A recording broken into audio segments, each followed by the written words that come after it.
안녕하십니까. 안녕하세요. 오늘은 자각의 중요성에 대한 이야기를 해보려고 그래요. 대답하실 건가요?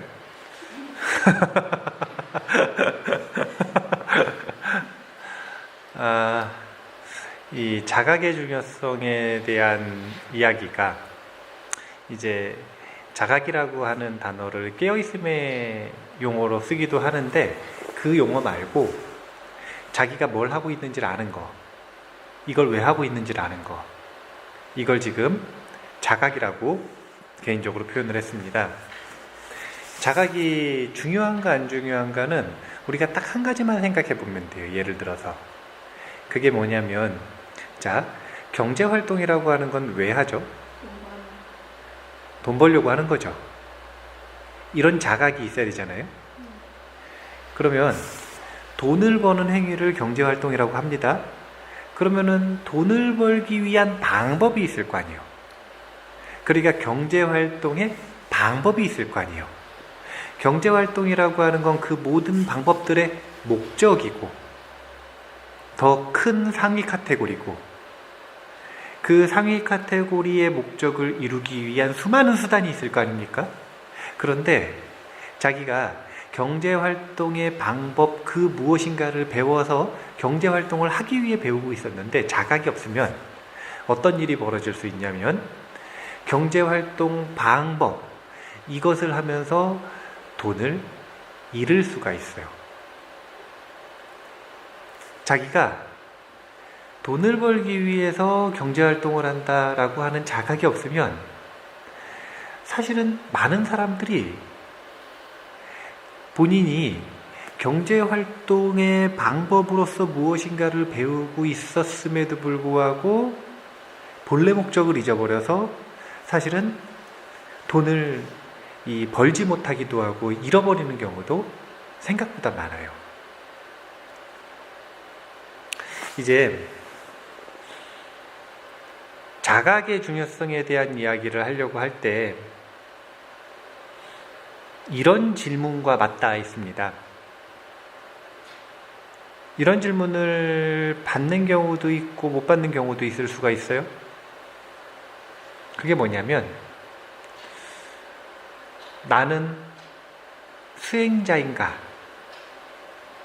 나는 수행자인가? 라고 하는 정체성과 관련되어 있는 주제로 연결을 해보려고 해요. 누가 물었습니다. 당신은 수행자입니까? 그러면 이 수행자인가 아닌가는 무엇에 의해서 결정된다고 이야기하는 거냐면, 자각에 의해서 결정된다는 거예요. 스스로가 수행자인지 아닌지를 자각할 수 있는가? 그냥 누가 물어봤어요. 당신은 수행자입니까? 네, 그랬어요. 그랬다고 수행자일까요? 아니에요. 네라고 대답한다고 수행자가 되는 게 아니라, 네라고 희망한다고 수행자가 되는 게 아니라, 수행자가 무엇인지에 대한 기준과 그에 따른 자각이 분명하게 있어야 된다는 거예요. 자, 수행자로서 자신이 정체성을 가지기 위해서는 두 가지 질문에 분명하게 답을 할 줄 알아야 돼요. 이건 정체성과 관련되어 있는 질문이에요. 그건 뭐냐면, 첫 번째는 수행이란 무엇인가, 이것에 대해 명확한 대답을 할 줄 알아야 됩니다. 수행이란 무엇인가에 대한 기준이 명확해야 돼요. 왜냐하면 수행이란 무엇입니까? 라고 묻는다면, 한국 불교에서 수행자라고 스스로 이야기하는 사람들의 대답이 다 틀릴 수 있어요. 자기가 어떤 수행을 하고 있느냐에 따라, 어떤 견해를 가지고 있느냐에 따라, 어떤 경계, 어떤 수준에 있느냐에 따라 수행이란 무엇입니까? 라고 물을 때 전부 다 다른 얘기를 한단 말이에요. 그럼 그건 기준이 있는 거예요? 없는 거예요? 그건 없는 거죠. 불교 수행을 안 하는 거예요. 자, 봐보세요. 이름을 봐보세요. 불교 수행. 그러면 그 수행의 기준이 뭐여야 돼요?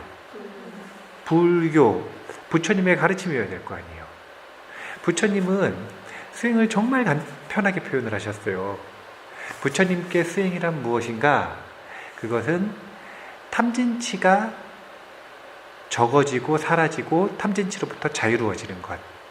그래서 사실은 한글로 표현할 때 탐진치로부터 자유로워지는 것 이렇게 표현했지만 그게 아니라 무탐, 무진, 무치를 익히는 것이에요.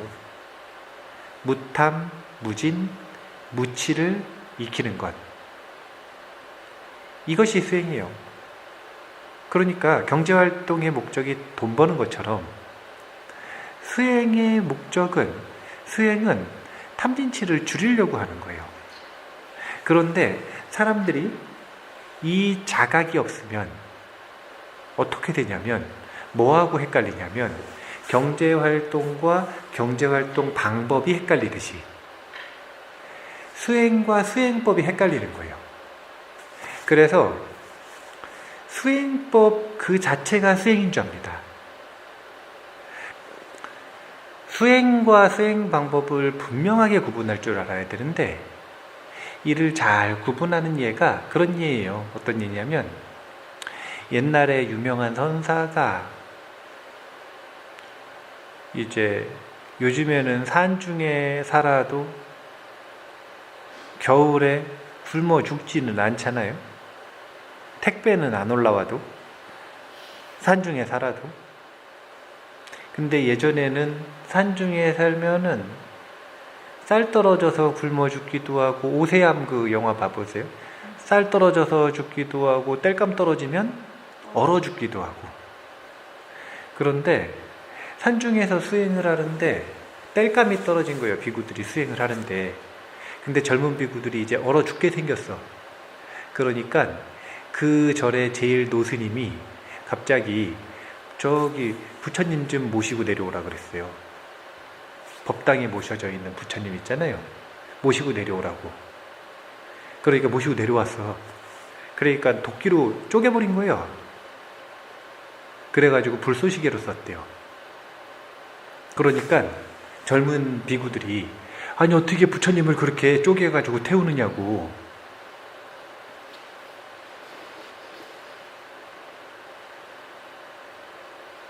불상은 부처님이에요. 부처님 맞거든요. 그런데 사람도 부처님이에요.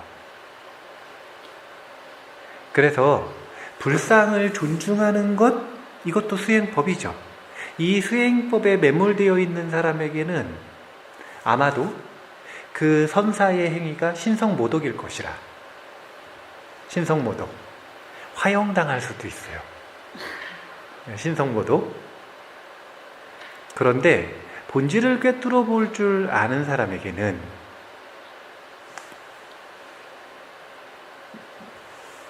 나무로 만들어진 불상도 부처님이지만 태어나 있는 저 사람도 부처님이에요. 그렇기 때문에 이 부처님을 불살라서 저 부처님을 살릴 수 있고 수행을 이어나갈 수 있도록 한다면 그것도 좋은 일이라. 무조건 불상을 태워야 된다는 얘기가 아니에요. 반대의 일들도 많이 있죠.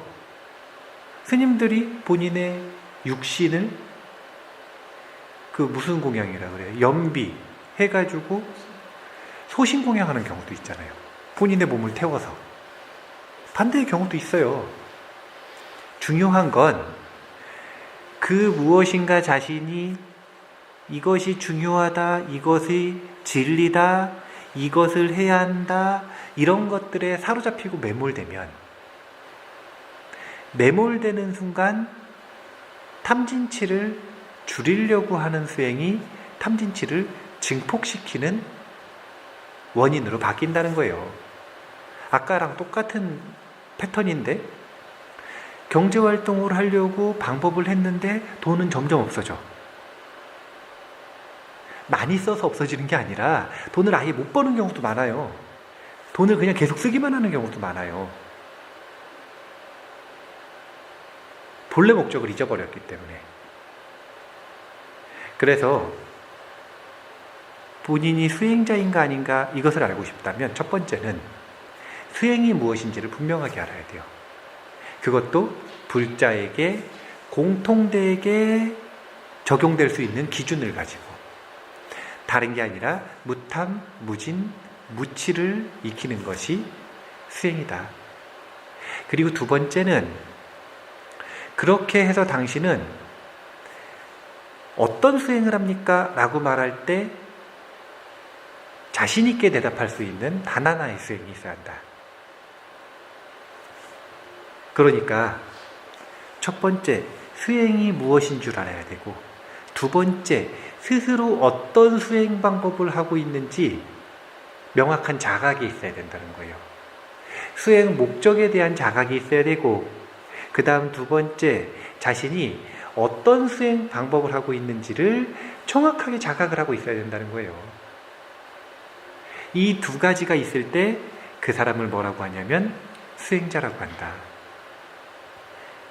수행자는 머리를 깎았느냐 깎지 않았느냐에 의해서 결정되는 게 아니에요. 그것은 출가자냐 재가자냐를 구분하는 방법이죠. 수행자는 승복을 입었느냐 사복을 입었느냐 이거 가지고 결정하는 게 아니에요. 그거는 패션 구분하는 거고요. 패션. 수행자는 산에 사느냐 아파트에 사느냐 가지고 구분하는 게 아니에요. 그거는 빈부격차인가? 요즘 같으면?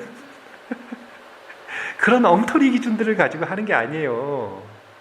온갖 자신들만의 이상한 기준들을 자꾸 세워요. 자기의 과거에 잘못된 견해에 대한 고집을 가지고. 아니, 부처님이 명확하게 이것이 수행이다, 이것이 수행자다, 이렇게 말씀해 놓으신 기준이 있는데 왜 그거를 배우지도 않고 기억하려고 하지도 않고 그 기준을 가지고 생각하려고 하지도 않고 자기 멋대로 생각을 하느냐 이거예요. 그렇게 하니까 한국 불교가 힘이 약한 거라. 왜냐하면 서로 다 다른 얘기를 하니까. 그럼 어떻게 되냐면 싸우기만 하니까. 싸워도 서로 합의된 기준이 있으면 화해를 할 수가 있는데 아예 그냥 모르니까. 아예 모르니까 그냥. 수행은 무탐, 무진, 무치를 연습하는 것. 수행자는 이 목적과 자신의 주 수행 방법을 자신 있게 대답할 수 있고 자각하고 있는 것. 이렇게 할 때 이 사람을 수행자라고 합니다. 그러니까 스스로에게도 한번 물어보시고, 도반들끼리 만나면 무슨 얘기해요? 아들, 딸 잘 크냐? 이런 얘기 해요? 그런 얘기는 도반들끼리 안 만나도 하는 거 아닙니까? 도반들끼리 만났으면 수행이 잘 되고 있는지 물어보고, 어떤 수행법에 배진하고 있는지 물어보고, 수행자로서 자각을 하고 있는지 안 하고 있는지 서로 그렇게 절차탁말을 해야 되는 거예요. 아니, 그렇잖아요. 수행자가 만나면 어떤 대화가 오고 가는 게 맞는 건가요? 수행에 대한 대화가 오고 가는 게 맞는 것이겠죠.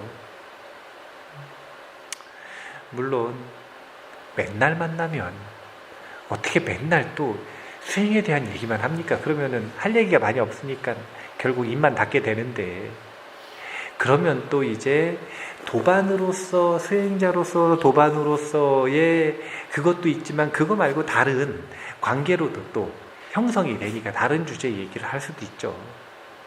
그런데 오랜만에 만나는 도반들끼리는 서로가 서로에게 스승이 되어서 수행자로서의 자각을 명확하게 하고 있는지, 진짜 수행의 목적을 잊지 않고 있는지, 자기 자신만의 단 하나의 수행을 잘하고 있는지, 이런 것들을 서로 혼념해주고 부촉해줄 필요가 있다. 한번 스스로 어떤 수행을 하고 있는지 수행의 목적을 잊지 않고 있는지 되새겨보는 시간을 가졌으면 좋겠습니다. 오늘 이만 마치겠습니다. 감사합니다.